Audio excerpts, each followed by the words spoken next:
बिस्मिल्लाहिर्रहमानिर्रहीम। अस्सलाम वालेकुम स्टूडेंट्स, मैं हूं हसन फरीद, आपका फिजिक्स टीचर। स्टूडेंट्स, आप लोग जानते हैं कि हम सर्किट्स को डिस्कस कर रहे हैं। पहले हम लोगों ने इंडिविजुअल सर्किट्स डिस्कस किए जिनमें सिर्फ एक सर्किट एलिमेंट लगा होता था। फॉर एग्जांपल, हमने ऐसा सर्किट डिस्कस किया जिसमें सिर्फ रेजिस्टर लगा हुआ है, या सिर्फ कैपेसिटर लगा हुआ है, या सिर्फ इंडक्टर लगा हुआ है। लेकिन फिर हम लोगों ने इनके कॉम्बिनेशंस को भी स्टडी किया। जैसे हमने ऐसा सर्किट पढ़ा जिसमें रेजिस्टर और कैपेसिटर दोनों लगे हुए हैं, ऐसा सर्किट भी पढ़ा जिसमें रेजिस्टर और इंडक्टर दोनों लगे हुए थे। लेकिन अब वक्त आ गया है कि हम ऐसे सर्किट पढ़ें जिसमें रेजिस्टर, इंडक्टर और कैपेसिटर तीनों लगे हों। इसे हम कहेंगे स्टूडेंट्स RLC सीरीज सर्किट। अब ये सर्किट कैसा होगा, इसकी प्रॉपर्टीज क्या होंगे, ये हम जानेंगे आज के लेक्चर में। तो आइए स्टूडेंट्स स्टार्ट करते हैं आज का लेक्चर। स्टूडेंट्स, जैसे कि आप लोग देख रहे हैं कि हमारे पास सीरीज रेजोनेंस सर्किट हम लोगों ने आज डिस्कस करना है। अगर आप यही आर्टिकल बुक में डिस्कस करें तो आप लोग देखेंगे कि बुक के अंदर कोई हेडिंग्स नहीं है, जिसकी वजह से बच्चों को हमेशा की तरह यहां पर भी मसला होता है कि इस आर्टिकल को बेसिकली लिखना किस तरह से है। इसी वजह से स्टूडेंट्स, आप लोग देख रहे हैं कि मैंने डिफरेंट हेडिंग्स जो है वो यहां पर लिखी है, ताकि हम इसको एज ए लॉन्ग क्वेश्चन किस तरह से अटेम्प्ट करना ये भी सीखें। अब स्टूडेंट, सबसे पहले तो हम देखते हैं कि एक RLC सर्किट होता क्या है। तो जैसे कि मैंने आपको बताया है कि R जो है उसका मतलब रेजिस्टर है, L जो है वो इंडक्टर और C जो है वो कैपेसिटर को रिप्रेजेंट कर रहा है। तो RLC सर्किट एक ऐसा सर्किट होगा जिसमें मैं एक AC सोर्स के साथ एक रेजिस्टर, एक इंडक्टर और एक कैपेसिटर जो है वो सीरीज में लगाऊंगा। इसे हम बोलते हैं कि ये हमारे पास एक RLC सर्किट है। तो अगर आपको डिफाइन करना पड़े कि what is an RLC circuit, तो इस सर्किट में बेसिकली क्या होता है, एन AC सोर्स, एक AC सोर्स होता है। An AC source is connected to a resistor, inductor and capacitor. Resistor, inductor और कैपेसिटर, तीन चीजें। और कैसे जोड़ना कैसे है, connected to a resistor, inductor and capacitor in series। सीरीज में जोड़ना, आपको पता है दो तरह से हम जोड़ सकते हैं चीजों को, सीरीज और पैरेलल। यहां सीरीज से जोड़ना है। अगर मैं इसकी डायग्राम बनाऊं तो इसकी डायग्राम कुछ ऐसे होगी स्टूडेंट्स, कि ये हमारा एसी सर्किट है और इस एसी सर्किट के साथ अब हम लोगों ने ये तीनों सर्किट एलिमेंट्स कनेक्ट करने हैं।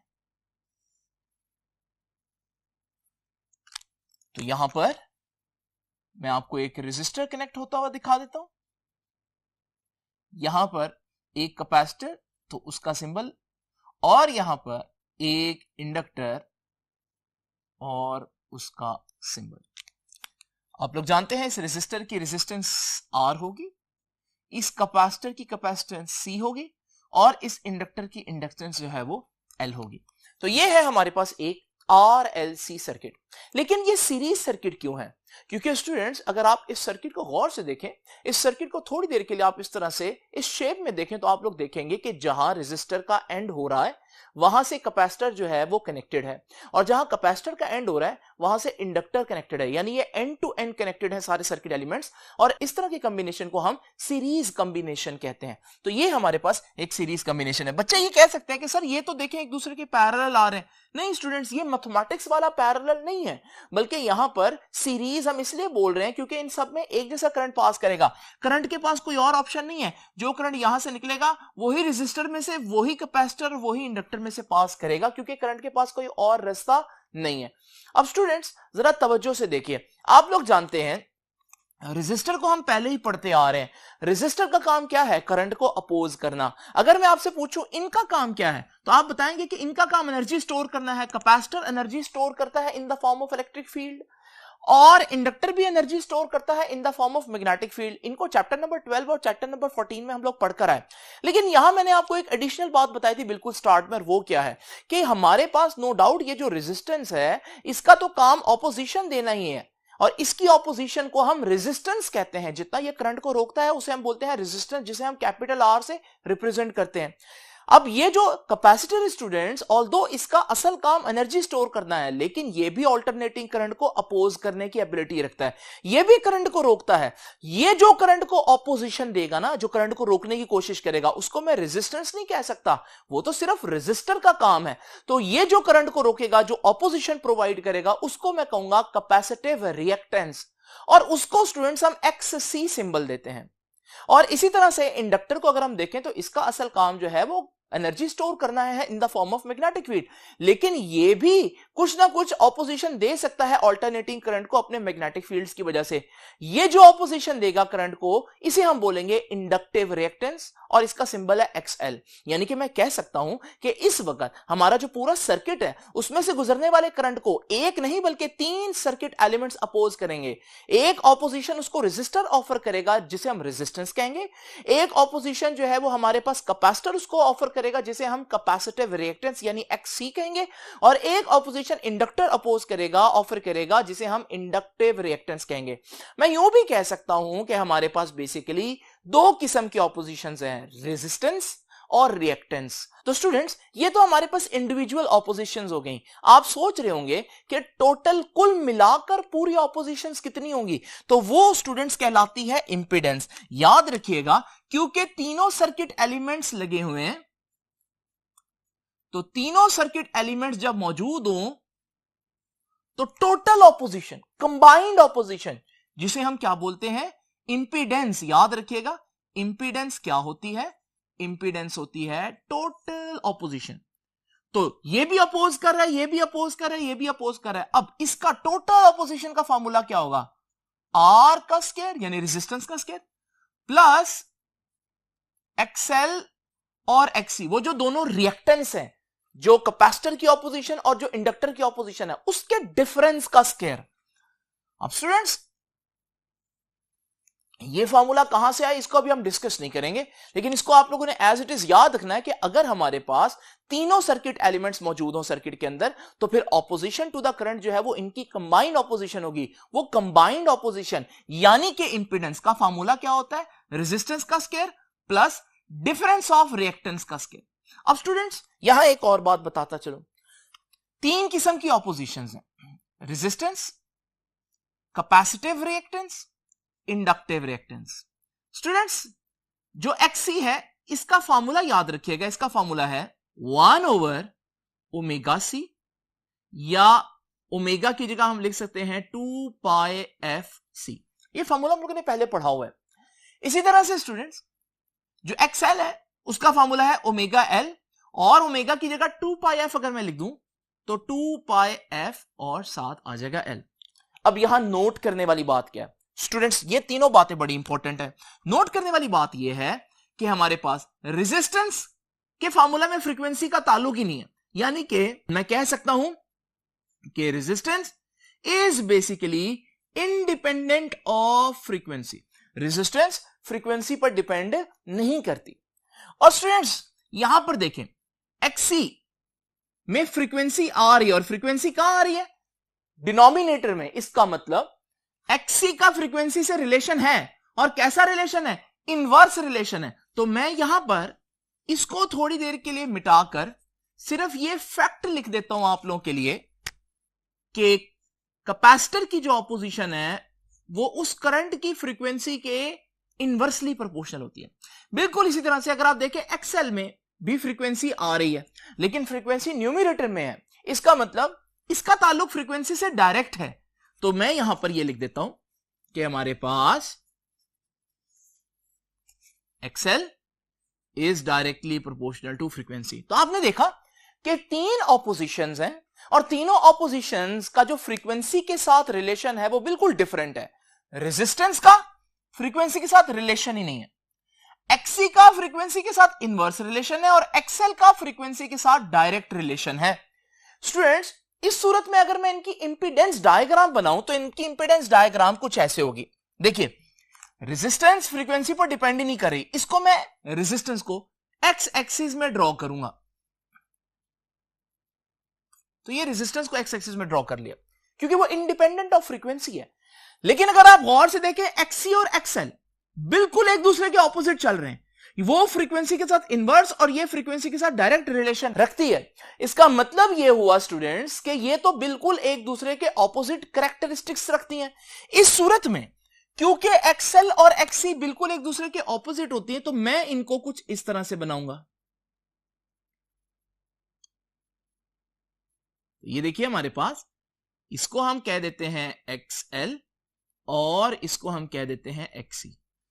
अभी हम इस बहस में नहीं पढ़ते कि ये बड़ी होगी या ये छोटी होगी, ये हम आगे डिस्कस करेंगे। अभी मैंने आपको बताया ये है कि रेजिस्टेंस फ्रीक्वेंसी पर डिपेंड ही नहीं करता, उसको एक्स एक्सिस में ड्रॉ करेंगे और इनका फ्रीक्वेंसी के लिहाज से एक दूसरे के बिल्कुल ऑपोजिट रिलेशन बन रहा है।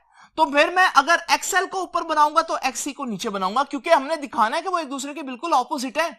और रेजिस्टर को तो एक अलग ही डायरेक्शन में बना दिया कि भाई उसका तो फ्रीक्वेंसी से कोई ताल्लुक ही नहीं है। तो इसकी इंपीडेंस डायग्राम जो है वो हम कुछ इस तरह से बनाते होते हैं स्टूडेंट्स, तो इसको भी आप लोगों ने याद रखना है। अब स्टूडेंट्स जरा तवज्जो कीजिए, यहां पर हम सबसे पहला केस डिस्कस करते हैं। पहला केस क्या है?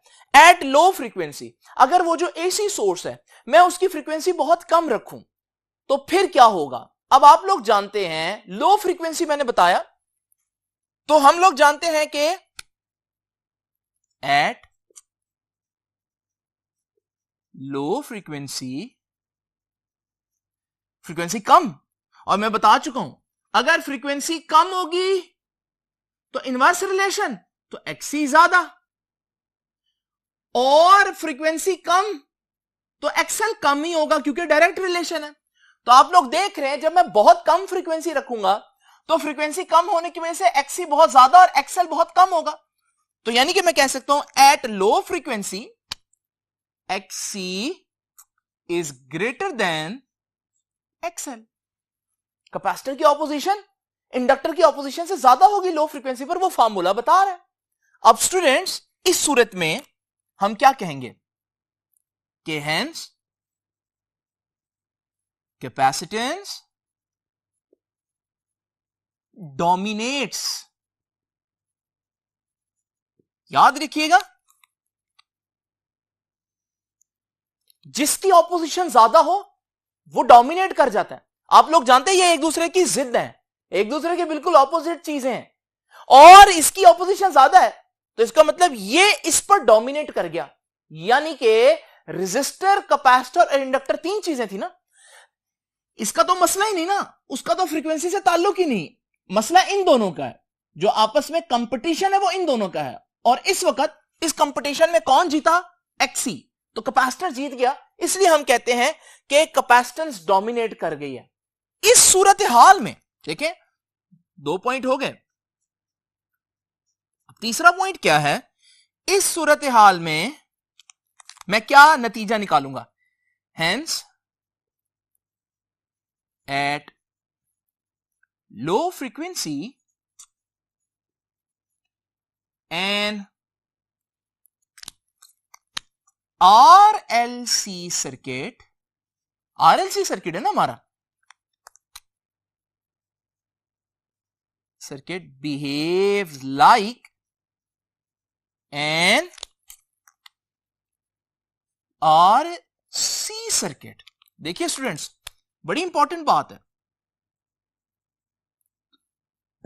कि असल में सर्किट क्या है? सर्किट वो है जिसमें तीन चीजें लगी हुई हैं, रेजिस्टर, इंडक्टर और कैपेसिटर। लेकिन इंडक्टर और कैपेसिटर की तो आपस में जिद थी, और लो फ्रीक्वेंसी पर उस जिद में कौन जीता?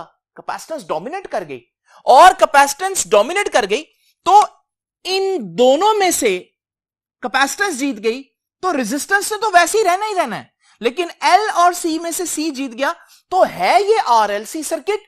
लेकिन अभी ये बिहेव बिल्कुल वैसे करेगा जैसे एक आरसी सर्किट बिहेव करता है। यानी आप यूं समझे जैसे इंडक्टर लगा ही नहीं हुआ। क्या लगा नहीं हुआ? असल में लगा हुआ है, लेकिन उसकी प्रॉपर्टीज पर ओवरकम कर गया या डोमिनेट कर गया कैपेसिटर्स की प्रॉपर्टीज। इस वजह से थोड़ी देर के लिए आप इसको बिल्कुल आरसी सर्किट की तरह इमेजिन कर सकते हैं। तो स्टूडेंट्स, ये तीन बातें आप लोगों ने देखी। इस सूरत में मैं इसकी इंपीडेंस डायग्राम कैसे बनाऊं? तो आप लोग जानते हैं रेजिस्टेंस का तो इनके साथ कंपटीशन ही नहीं है, क्योंकि उसका साथ फ्रीक्वेंसी का कोई रिलेशन नहीं। तो मैं रेजिस्टेंस को मैंने आपको बताया कि एक्स एक्सिस में अलग ही ड्रॉ करेंगे। ठीक है जी। अब आपको मालूम है इन दोनों ऑपोजिशंस में से कौन जीता? एक्ससी जीता। तो इस सूरत में मैं XC को ज्यादा और XL को कम बनाऊंगा। तो ये है इस वक्त हमारी इंपीडेंस डायग्राम। ये इंपीडेंस डायग्राम कब है? एट लो फ्रीक्वेंसी एसी, जब जो एसी आपने एसी सोर्स अटैच किया है उसकी फ्रीक्वेंसी बहुत कम है। तो स्टूडेंट्स यही तीनों बातें अब मैं हाई फ्रीक्वेंसी में भी डिस्कस करूंगा आप लोगों के साथ।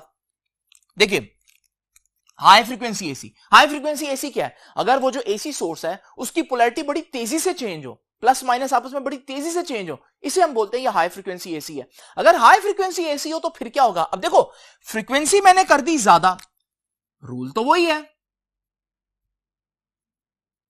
अब जब फ्रीक्वेंसी ज्यादा होगी, आपको मालूम है इनवर्स रिलेशन, फ्रीक्वेंसी ज्यादा तो XC कम, और यहां डायरेक्ट रिलेशन है तो फ्रीक्वेंसी ज्यादा तो XL ज्यादा होगी। यानी यहां क्या हुआ? यहां XL ज्यादा हो गया। तो इसका मतलब हम कह सकते हैं कि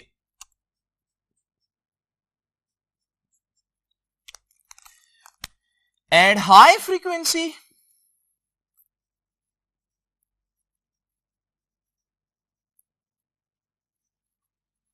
XL जीत जाएगा, ज्यादा हो जाएगा, क्योंकि डायरेक्ट रिलेशन है फ्रीक्वेंसी से। तो हाई फ्रीक्वेंसी मोर हाई XL, तो XL is greater than XC। पहली बात, जब इंडक्टर जीत गया, इंडक्टर की ऑपोजिशन जीत गई, तो इंडक्टेंस डोमिनेट कर गई, तो फिर हम कहेंगे hence inductance dominate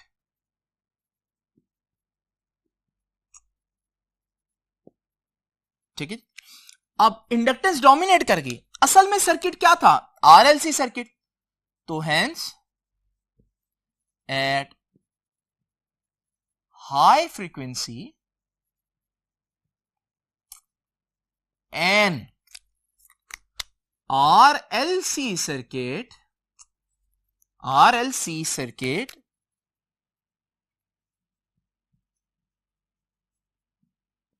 behaves just like an RL circuit। देखो कंपटीशन R का तो नहीं है, R तो इंडिपेंडेंट है फ्रीक्वेंसी का। इंडक्टेंस और कैपेसिटेंस का आपस में कंपटीशन चल रहा है, और मैंने देखा किसकी ऑपोजिशन ज्यादा हो गई? XL की। तो इसका मतलब XL डोमिनेट कर गया, तो इंडक्टर और कैपेसिटेंस में से इंडक्टर डोमिनेट कर गया। जब इंडक्टर डोमिनेट कर जाएगा तो फिर इंडक्टर जीत जाएगा कैपेसिटेंस से, तो हमारे पास इसकी प्रॉपर्टीज जो है वो आ जाएंगी सर्किट के अंदर। तो हम कहेंगे है तो RLC सर्किट, हमने कैपेसिटर उतारा नहीं है, लेकिन कैपेसिटर की प्रॉपर्टीज पर डोमिनेट कर गई है इंडक्टर की प्रॉपर्टीज, इस वजह से है ये RLC सर्किट, बट बिहेव करेगा RL सर्किट की तरह। कब? Eight high frequency. अब डेफिनेटली इसकी इंपीडेंस डायग्राम क्या होगी? जैसे कि मैंने आपको बताया तरीका, तीन चीजें हैं। R जो है उसका तो फ्रीक्वेंसी से रिलेशन ही नहीं है, तो उसको तो हम अलग एक्स एक्सिस में ड्रॉ करेंगे। इन दोनों का आपस में कंपटीशन है, और इस केस में जब हाई फ्रीक्वेंसी है, आपने देखा XL XC से ज्यादा है, तो अब के मैं XL का वेक्टर बड़ा बनाऊंगा। दोबारा एक दफा ड्रॉ कर लेते हैं, ये रेजिस्टेंस, तो XL का वेक्टर बड़ा होगा, XC का वेक्टर छोटा होगा। ये XC है और ये है XL। देखिए स्टूडेंट्स, वही डायग्राम यहां पर भी थी, लेकिन यहां पर XC का वेक्टर बड़ा था, XL का वेक्टर छोटा था, क्योंकि कैपेसिटेंस डोमिनेट कर रही है लो फ्रीक्वेंसी पर। हाई फ्रीक्वेंसी पर बिल्कुल उल्ट हो गया। अब स्टूडेंट्स, हमने एक्सट्रीम फ्रीक्वेंसीज डिस्कस कर ली, बहुत कम फ्रीक्वेंसी पर क्या होगा और बहुत ज्यादा फ्रीक्वेंसी पर क्या होगा। अब डेफिनेटली आप सोच रहे होंगे कि भाई लो फ्रीक्वेंसी पर ये ज्यादा है, हाई फ्रीक्वेंसी पर ये इससे ज्यादा है, तो एक ऐसी फ्रीक्वेंसी भी तो होनी चाहिए जिस पर ये दोनों बराबर हो जाएं। तो आप भी वही बात सोचे जो मैं सोच रहा हूं। स्टूडेंट्स, ऐसी एक फ्रीक्वेंसी एग्जिस्ट करती है, और उस फ्रीक्वेंसी को ही हम कहते हैं रेजोनेंस फ्रीक्वेंसी, जो आज का हमारा आर्टिकल है। तो रेजोनेंस फ्रीक्वेंसी क्या होगी, पहले तो इसको डिफाइन करना पड़ेगा। तो what is resonance frequency? It is the frequency of AC source. ये एसी सोर्स की वो फ्रीक्वेंसी होगी जिस पर एट विच एक्सएल, ये पहले मैं लिख देता हूं साथ पूरा, एट विच इंडक्टिव रिएक्टेंस, इंडक्टिव रिएक्टेंस यानी कि एक्सएल क्या हो जाए, बिकम्स इक्वल, बराबर हो जाए, becomes equal to capacitive reactance, capacitive reactance यानी XC। तो अगर XL XC के बराबर हो जाए तो फिर हम कहते हैं कि ये हमारे पास रेजोनेंस फ्रीक्वेंसी है। अब स्टूडेंट्स, रेजोनेंस फ्रीक्वेंसी का सिंबल याद रखना है आप लोगों ने। रेजोनेंस फ्रीक्वेंसी का सिंबल है, अगर आप लीनियर फ्रीक्वेंसी कहेंगे तो FR कहेंगे, अगर आप एंगुलर फ्रीक्वेंसी की बात करेंगे, ओमेगा की बात करेंगे तो ओमेगा R कह देंगे। जो भी आप कह लें, लीनियर फ्रीक्वेंसी हो या एंगुलर फ्रीक्वेंसी हो, बहरहाल दोनों के साथ एक स्मॉल r आ जाएगा, और R बता रहा है कि ये अब आम फ्रीक्वेंसी नहीं है बल्कि ये रेजोनेंस फ्रीक्वेंसी है। तो स्टूडेंट्स, ये तो हो गया थोड़ा सा तारुफ रेजोनेंस फ्रीक्वेंसी का, लेकिन अब आप डेफिनेटली ये जानना चाहते होंगे कि रेजोनेंस फ्रीक्वेंसी की इंपीडेंस डायग्राम क्या होगी। अब आप खुद ही सोच लें स्टूडेंट्स, रेजिस्टेंस का तो ताल्लुक ही नहीं ना फ्रीक्वेंसी से, तो रेजिस्टेंस को मैं एज इट इज बनाऊंगा, ये देखिए रेजिस्टेंस एज इट इज। उसके बाद स्टूडेंट्स, आप लोगों को मालूम है एक तरफ मैंने XC बनाना है और उसके बिल्कुल ऑपोजिट XL बनाना है, लेकिन रेजोनेंस फ्रीक्वेंसी पर XL और XC बराबर हो चुके हैं, तो फिर मैं बनाऊंगा तो सही दोनों को, ये XC है और ये XL है। तो स्टूडेंट्स, XC और XL बराबर ना हो गए और हमारे पास दो बराबर वेक्टर्स तो एक दूसरे को कैंसिल कर देते हैं। इसका मतलब ये वेक्टर इसमें ऐड होकर आंसर 0 कर देगा, ये नल वेक्टर आ जाएगा। तो इनको फिर मैं बजाय बनाने के, ड्रॉ करने के, मैं क्यों ना इनको मिटा दूं। तो स्टूडेंट्स, ये है इंपीडेंस डायग्राम। कब इंपीडेंस डायग्राम है?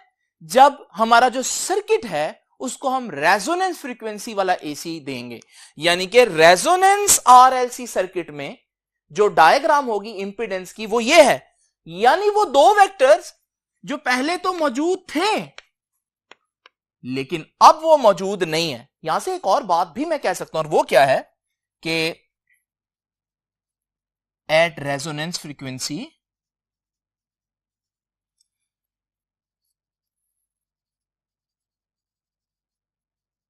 circuit behaves just like a resistive circuit। क्या सिर्फ रेजिस्टर लगा होगा? नहीं स्टूडेंट्स, इंडक्टर भी लगा होगा, कैपेसिटर भी लगा होगा, लेकिन इंडक्टर और कैपेसिटर की ऑपोजिट प्रॉपर्टी एक दूसरे को कैंसिल कर देंगी। इस वजह से हमारे पास रेजिस्टर ही डोमिनेट कर रहा है, सिर्फ बाकी दोनों चीजें आपको नजर नहीं आएंगी। इसका मतलब क्या है, रेजिस्टर डोमिनेट कर रहे हैं, मैं बाद में समझाता हूं, लेकिन अभी आप लोग इतना याद रखिए कि एक ऐसी फ्रीक्वेंसी आएगी जिसपे आपका सर्किट, हालांकि कैपेसिटर लगा हुआ है, हालांकि इंडक्टर भी लगा हुआ है, लेकिन आपका सर्किट बिल्कुल रेजिस्टिव बिहेव कर रहा होगा। स्टूडेंट्स, देखा आप लोग ने कि हमने तीन किस्म की फ्रीक्वेंसीज पे बिहेवियर देखा। लो फ्रीक्वेंसी पर क्या होगा, और लो फ्रीक्वेंसी पर हमने देखा कौन ज्यादा होगा, कौन डोमिनेट करेगा, और सर्किट कैसे बिहेव करेगा, और इंपीडेंस डायग्राम क्या होगी। हाई फ्रीक्वेंसी पर कौन ज्यादा होगा, कौन डोमिनेट करेगा, सर्किट कैसे बिहेव करेगा, और इंपीडेंस डायग्राम। फिर रेजोनेंस फ्रीक्वेंसी पर कौन बड़ा होगा, अब हमें पता चल गया कोई भी बड़ा नहीं होगा बल्कि दोनों बराबर हो जाएंगे, XL XC के बराबर हो जाएगा। और सर्किट कैसे बिहेव करेगा? सर्किट ना आर एल होगा ना आर सी होगा, बल्कि सर्किट सिर्फ रेजिस्टिव होगा, सिर्फ आर होगा, और इंपीडेंस डायग्राम पे डेफिनेटली ये बनेगी। अब स्टूडेंट्स डेफिनेटली आप जानना चाहते होंगे कि ये रेजोनेंस फ्रीक्वेंसी कितनी होगी, ये कैसे हम डिसाइड करेंगे? इसके लिए तो हमें कोई फार्मूला चाहिए। तो आइए अब जरा देखते हैं इस आर्टिकल की मैथमेटिकल डेरिवेशन, जिसमें हम रेजोनेंस फ्रीक्वेंसी का फार्मूला डिराइव करेंगे। देखिए स्टूडेंट्स, इस फार्मूला को डिराइव करने के लिए सबसे सिंपल बात जो आपको पता होनी चाहिए वो क्या है? रेजोनेंस फ्रीक्वेंसी होती क्या है? रेजोनेंस फ्रीक्वेंसी वो फ्रीक्वेंसी है जिस पर दोनों यानी कैपेसिटर और इंडक्टर दोनों की ऑपोजिशन आपस में बराबर हो जाए। तो यहीं से इस बात का आगाज करते हैं, डेरिवेशन यहीं से स्टार्ट करते हैं कि एक्स सी कैपेसिटर की ऑपोजिशन बराबर हो जाएगी एक्स एल यानी कि इंडक्टर की ऑपोजिशन के। अब आप लोगों को मैंने स्टार्ट में बताया था एक्सी का फॉर्मूला 1/ओमेगा सी, लेकिन क्योंकि रेजोनेंस फ्रीक्वेंसी है तो ओमेगा के साथ छोटा सा आर लिखेंगे। एक्सएल ओमेगा एल के बराबर होता है और उसके साथ भी छोटा सा आर लिखेंगे। अब स्टूडेंट्स हम ओमेगा को एक तरफ ले जाते हैं, तो ये ओमेगा उधर जाकर मल्टीप्लाई होगा तो बन जाएगा ओमेगा आर का स्क्वायर, क्योंकि omega R into omega R का स्क्वायर। एल इधर मल्टीप्लाई हो और उधर आकर डिवाइड हो जाएगा तो सी के साथ नीचे आ जाएगा, तो हमारे पास बन गया ओमेगा आर का square is equal to 1/LC। अब स्टूडेंट्स ओमेगा किसके बराबर होता है आप लोग जानते हैं? Omega is equal to 2πf, तो ओमेगा की जगह 2πf, और क्योंकि ओमेगा का स्क्वायर है तो इसका भी स्क्वायर आएगा, और रेजोनेंस फ्रीक्वेंसी होने की वजह से एफ के साथ भी हम सिंबल में छोटा सा आर लिखेंगे। राइट हैंड पर चीजें बिल्कुल एज इट इज रहेंगे, तो 1/LC ही रहेगा। अब स्टूडेंट्स इसका स्क्वायर लेते हैं, 2 का स्क्वायर 4, पाई का square pi square, F R का स्क्वायर एफ आर स्क्वायर, इधर एज इट इज 1/LC रह जाएगा। हमें चाहिए रेजोनेंस फ्रीक्वेंसी, हम एफ आर को एक तरफ रखते हैं तो 4 भी उधर जाकर डिवाइड हो जाएगा, पाई स्क्वायर भी उधर जाकर डिवाइड हो जाएगा, एलसी ऑलरेडी उधर ही है। अब स्टूडेंट्स रेजोनेंस फ्रीक्वेंसी चाहिए हमें, ये रेजोनेंस फ्रीक्वेंसी का स्क्वायर है, तो हमें दोनों तरफ अंडर रूट लेना पड़ेगा। तो taking square root on both sides, दोनों तरफ अंडर रूट लेंगे। तो स्टूडेंट्स यहां था एफ आर का स्क्वायर, इसका अंडर रूट लेंगे, यहां था 1/4π²LC, इसका भी अंडर रूट लेंगे। अब स्टूडेंट्स ये तो अंडर रूट और स्क्वायर कैंसिल हो जाएगा, तो हमारे पास बचा एफ आर। 4 का अंडर रूट पूरा आता है और वो है 2, पाई का भी स्क्वायर है तो वो भी कट जाएगा, तो वो बचेगा पाई। एल और सी के ऊपर under root as it is मौजूद रहेगा। तो स्टूडेंट्स ये है हमारे पास रेजोनेंस फ्रीक्वेंसी का फॉर्मूला। तो रेजोनेंस फ्रीक्वेंसी बराबर होती है 1/2π√LC। बहुत इंपॉर्टेंट, ये आप लोगों के पास रिजल्ट है, इसको आप लोगों ने याद रखना है। इससे एक छोटा सा एमसीक्यू भी बन जाता है स्टूडेंट्स, और वो क्या है? What is the unit of 1/√LC? अब बच्चे इसके यूनिट निकालना शुरू कर देते हैं, लेकिन अगर आपको यह फॉर्मूला पता हो कि भाई 1/√LC जो है वो तो फ्रीक्वेंसी के बराबर है, 2 और पाई का तो यूनिट होता नहीं है, तो 1/√LC का जो यूनिट होगा वो वही होगा जो फ्रीक्वेंसी का होगा। फ्रीक्वेंसी का यूनिट आप लोग जानते हैं कि फ्रीक्वेंसी का यूनिट होता है पर सेकेंड। तो 1/√LC आप कैलकुलेट किए बगैर बता सकते हैं कि इसका यूनिट क्या होगा। अब स्टूडेंट्स हम खुलासा करते हैं इस पूरे लेक्चर का और देखते हैं कि RLC रेजोनेंस सर्किट का इंपॉर्टेंट प्रॉपर्टीज क्या है। स्टूडेंट्स अब हम पढ़ेंगे important characteristics of RLC resonance circuit. जब रेजोनेंस आ जाती है यानी कैपेसिटर और इंडक्टर की ऑपोजिशन अगर हम बराबर कर दें RLC सर्किट के अंदर, तो क्या कैरेक्टरिस्टिक्स होंगी? देखिए कुछ बातें बड़ी सिंपल हैं। Number 1, resonance frequency can be given by, किसी भी सर्किट की रेजोनेंस फ्रीक्वेंसी इस फार्मूला से दी जा सकती है। ये वही फार्मूला है जो अभी आप लोगों के सामने मैंने यहां पर डिराइव किया कि हमारे पास रेजोनेंस फ्रीक्वेंसी जो है वो 1/2 पाई अंडर रूट LC के बराबर है। तो पहला पॉइंट तो बहुत सिंपल है कि किसी भी सर्किट की रेजोनेंस फ्रीक्वेंसी क्या होगी, वो कौन सी फ्रीक्वेंसी AC दूं जिस पर वो सर्किट रेजोनेट करना शुरू कर देगा, वो इस फॉर्मूला से आ सकती है। और डेफिनेटली इस फॉर्मूला के अंदर इंडक्टेंस L है और कैपेसिटेंस C है, यानी सर्किट किस फ्रीक्वेंसी पर रेजोनेट करेगा ये डिपेंड करता है सर्किट में इंडक्टेंस कितनी है और कैपेसिटर की कैपेसिटेंस कितनी है। स्टूडेंट दूसरी बात क्या है, impedance at resonance is resistive. Students पहले भी मैं आपको पहले बोर्ड पर बता चुका हूं, आइए जरा चलते हैं पहले बोर्ड पर दोबारा इस पॉइंट को एक दफा रिवाइज कर लेते हैं। स्टूडेंट्स मैंने आपको बताया था कि जब हमारे पास एक RLC सर्किट होगा जिसमें रेजिस्टर, कैपेसिटर और इंडक्टर तीनों होंगे तो उसकी इंपीडेंस डायग्राम कुछ ऐसे होगी जिसमें XC भी होगा और XL भी होगा।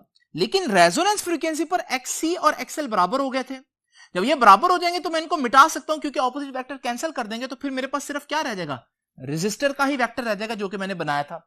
यानी लगे तीनों हुए हैं सर्किट के अंदर, लेकिन अगर मैं आपसे पूछूं सर्किट की ऑपोजिशन अभी कितनी है, तो दो ऑपोजिशंस ने तो एक दूसरे को कैंसिल कर दिया, तो फिर सर्किट की ऑपोजिशन अभी सिर्फ और सिर्फ रेजिस्टर्स ही है। तो ये पॉइंट मैंने लिखा है, the impedance at resonance is resistive, यानी इंपीडेंस Z जो ऑपोजिशन है टोटल वो क्या है, सिर्फ रेजिस्टर की ऑपोजिशन। क्या बाकी दोनों उतार दिए? नहीं, बाकी सर्किट के अंदर लगे हुए, लेकिन कैपेसिटर जितना करंट को अपोज करेगा इंडक्टर उतना ही करंट को अपोज नहीं करेगा, एक दूसरे को कैंसिल करेंगे क्योंकि इनका फ्रीक्वेंसी के साथ इनवर्स रिलेशन है। उसके बाद स्टूडेंट्स दूसरी बात क्या है, अब देख लें कि आप लोग जानते हैं रेजिस्टर ही लगा हुआ ऐसे समझे, और जब रेजिस्टर लगा होता है तो वोल्टेज और करंट फेज में होते हैं।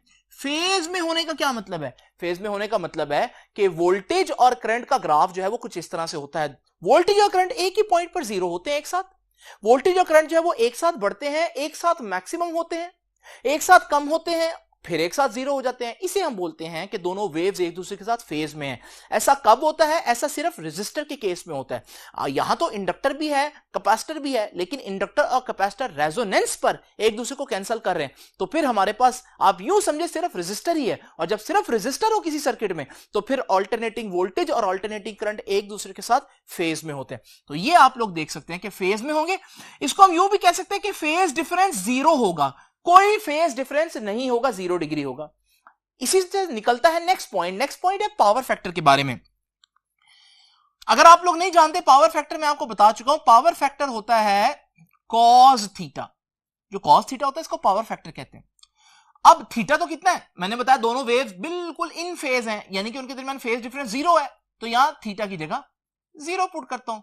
कॉस 0 तो स्टूडेंट्स 1 नहीं होता, तो पावर फैक्टर 1 हो गया, मैक्सिमम पावर फैक्टर है, यानी जब रेजोनेंस होगी तो उस वक्त मैक्सिमम पावर कंज्यूम करेगा सर्किट, इसलिए हम कहते हैं पावर फैक्टर इज 1। कैसे 1 वो मैंने आपको बता दिया।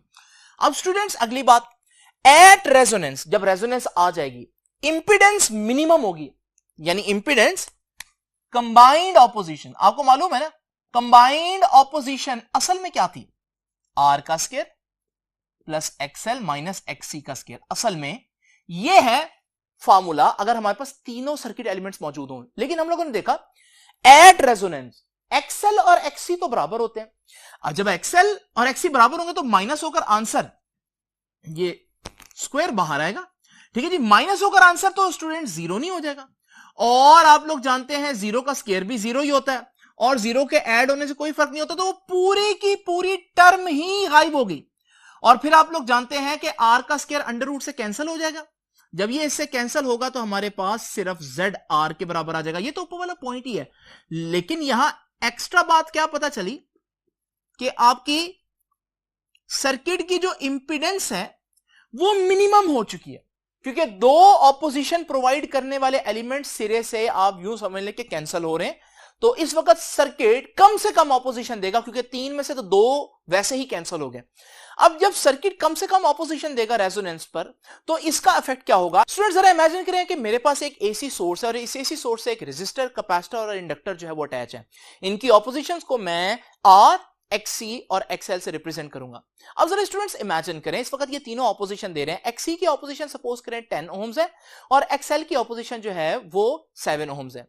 अब स्टूडेंट्स आप लोग जानते हैं कि इस वक्त रेजोनेंस नहीं है। अगर मैं यहां पर एक बल्ब लगा दूं तो आप लोगों को मालूम है कि बल्ब जो है वो थोड़ा बहुत ग्लो करेगा। अब जरा इमेजिन करें, मैं किसी प्रोसेस से अगर ये कैपेसिटर जो है इसकी ऑपोजिशन जो है वो 7 ओहम ही कर दूं, तो अब ये दोनों सर्किट एलिमेंट्स आपस में बराबर हो गए, इनकी ऑपोजिशन आपस में बराबर हो गई। अब जब ये ऑपोजिशन आपस में बराबर हो जाएंगी तो ये तो कैंसिल कर देंगे एक दूसरे को। अब आप यूं समझें जैसे ये सर्किट में लगे ही नहीं हुए, एक्चुअली में लगे होंगे, लेकिन मैं इनकी प्रॉपर्टीज क्योंकि एक दूसरे को कैंसिल करेंगी तो इनको थोड़ी देर के लिए इग्नोर कर देता हूं। अब ऑपोजिशन सिर्फ कौन दे रहा है? पूरे सर्किट में ऑपोजिशन किसकी चल रही है? रेजिस्टर की। जब ऑपोजिशन सिर्फ रेजिस्टर की चल रही है, बाकी दो की ऑपोजिशन सिरे से गायब हो गई है, तो आप देखेंगे अब बल्ब का ग्लो बढ़ जाएगा, यानी करंट बढ़ गया। तो यह बात मैंने आप लोगों को बताई कि पिछले पॉइंट पे हमने देखा कि रेजोनेंस पर सर्किट की इंपीडेंस, टोटल ऑपोजिशन सिर्फ रेजिस्टेंस की रह जाती है, तो ऑपोजिशन अपनी कम से कम वैल्यू पर आ गई, मिनिमम ऑपोजिशन होगी। जब ऑपोजिशन कम हो जाए तो करंट मैक्सिमम हो जाता है, क्योंकि ओहम्स लॉ क्या कहता है? ओहम्स लॉ कहता है करंट किसके बराबर होता है? करंट बराबर होता है V ओवर R। हम लोगों ने पढ़ा, लेकिन यहां कंबाइंड ऑपोजिशन की बात करेंगे तो Z, और Z मिनिमम हो गया, तो जब डिनोमिनेटर मिनिमम होगा तो न्यूमरेटर मैक्सिमम हो जाएगा। तो स्टूडेंट्स रेजोनेंस पर सर्किट की ऑपोजिशन कम हो जाती है बहुत, और सर्किट के अंदर मौजूद करंट मैक्सिमम हो जाता है। ये अगर मैं फ्रीक्वेंसी और करंट का एक रिलेशनशिप आपके सामने ड्रॉ करूं तो ये देखिए ये रेजोनेंस फ्रीक्वेंसी है, इस पर करंट मैक्सिमम होगा, तो ये जो हमारे पास सर्किट में बेसिकली ये जो ग्राफ बनेगा ये कुछ इस तरह से बनेगा। ये ग्राफ क्या बता रहा है? ये ग्राफ बता रहा है कि जब रेजोनेंस आई तो रेजोनेंस पर मैक्सिमम करंट पास किया, इसे हम आई नॉट कह सकते हैं। तो स्टूडेंट्स ये हो गए सारे पॉइंट्स। एक आखिरी पॉइंट जो है वो थोड़ा सा बच्चों को कंफ्यूज करता है, इसलिए जरा इसको आराम से पढ़ते हैं। ये पॉइंट क्या है, इसको समझाने से पहले मैं आप लोगों को कुछ और चीज बता देता हूं। आप लोग इमेजिन करें कि मेरे पास एक वोल्टेज सोर्स है और उस वोल्टेज सोर्स से 3 रेजिस्टर्स कनेक्टेड हैं। अब स्टूडेंट्स आप लोग जानते हैं इसकी कुछ ना कुछ वैल्यू तो होगी। सपोज करें इसकी वैल्यू है 20 वोल्ट। अब क्योंकि यही 20 वोल्ट जो है वो रेजिस्टर्स में डिवाइड होंगे, तो हो सकता है इस रेजिस्टर की जब मैं वोल्ट मीटर लगाऊं तो यहां वोल्टेज आ रही हो 7 वोल्ट, इसके गिर जब मैं वोल्ट मीटर लगाऊं तो इसके गिर वोल्टेज आ रही हो 3 वोल्ट, और इसके गिर जब मैं वोल्ट मीटर लगाऊं तो इसके गिर वोल्टेज आ रही हो 10 वोल्ट। अगर आप किसी भी रेजिस्टर को देखें तो वो सोर्स की वोल्टेज से कम है, क्योंकि सोर्स के पास 20 वोल्ट थे और वो डिवाइड हुए हैं। तो जब वो डिवाइड होंगे तो इंडिविजुअल रेजिस्टर के पास वोल्टेज और जो सोर्स का वोल्टेज है उससे कम ही होंगे, और होने चाहिए, क्योंकि आप डिवाइड कर रहे हैं ना वोल्टेज। क्या ऐसा मुमकिन है कि मेरे पास 20 वोल्ट का एक सोर्स लगा हो और इसके गिर्द जब मैं किसी एक रेजिस्टर के गिर्द वोल्ट मीटर लगाऊं तो वोल्ट मीटर बताए कि इस रेजिस्टर को 25 वोल्ट मिल रहे हैं? नहीं स्टूडेंट्स, ऐसा नहीं हो सकता। जब टोटल वोल्टेज ही 20 वोल्ट्स है तो ऐसा कैसे मुमकिन है कि एक इंडिविजुअल रेजिस्टर को 25 वोल्ट्स मिल रहे हो? यानी यहां से हम एक रूल बना सकते हैं कि रेजिस्टर्स के केस में अगर हम देखें तो किसी भी रेजिस्टर के गिर्द वोल्टेज सोर्स की वोल्टेज से कभी भी ज्यादा नहीं हो सकता। अब यह बात समझ में भी आती है, लेकिन यहां हम पढ़ रहे हैं आरएलसी सर्किट। आरएलसी सर्किट में खास बात यह है कि ये जो इंडक्टर और कैपेसिटर है ये वोल्टेज खुद भी डेवलप कर लेते हैं, क्योंकि ये एनर्जी स्टोरिंग डिवाइसेस हैं। कैपेसिटर एनर्जी स्टोर करता है in the form of electric field, inductor energy store करता है in the form of magnetic field. इस वजह से यहां पर यह मुमकिन है कि अगर आपके पास एक 20 वोल्ट का सोर्स हो और आप किसी लम्हे इस कैपेसिटर के गिर्द वोल्ट मीटर लगाएं तो हो सकता है इस वोल्ट मीटर पर किसी लम्हे 25 वोल्ट स्टोर हो। अब आप कहेंगे सर ये कैसे हो सकता है? बैटरी के पास जब 20 वोल्ट है तो इसके पास 25 वोल्ट कहां से आए? क्योंकि स्टूडेंट्स ये खुद इस वक्त एक एनर्जी स्टोरिंग डिवाइस है, तो ये चार्ज स्टोर कर रहा है, इस वजह से इसके पास वोल्टेज समटाइम्स उससे ज्यादा भी आ सकते हैं।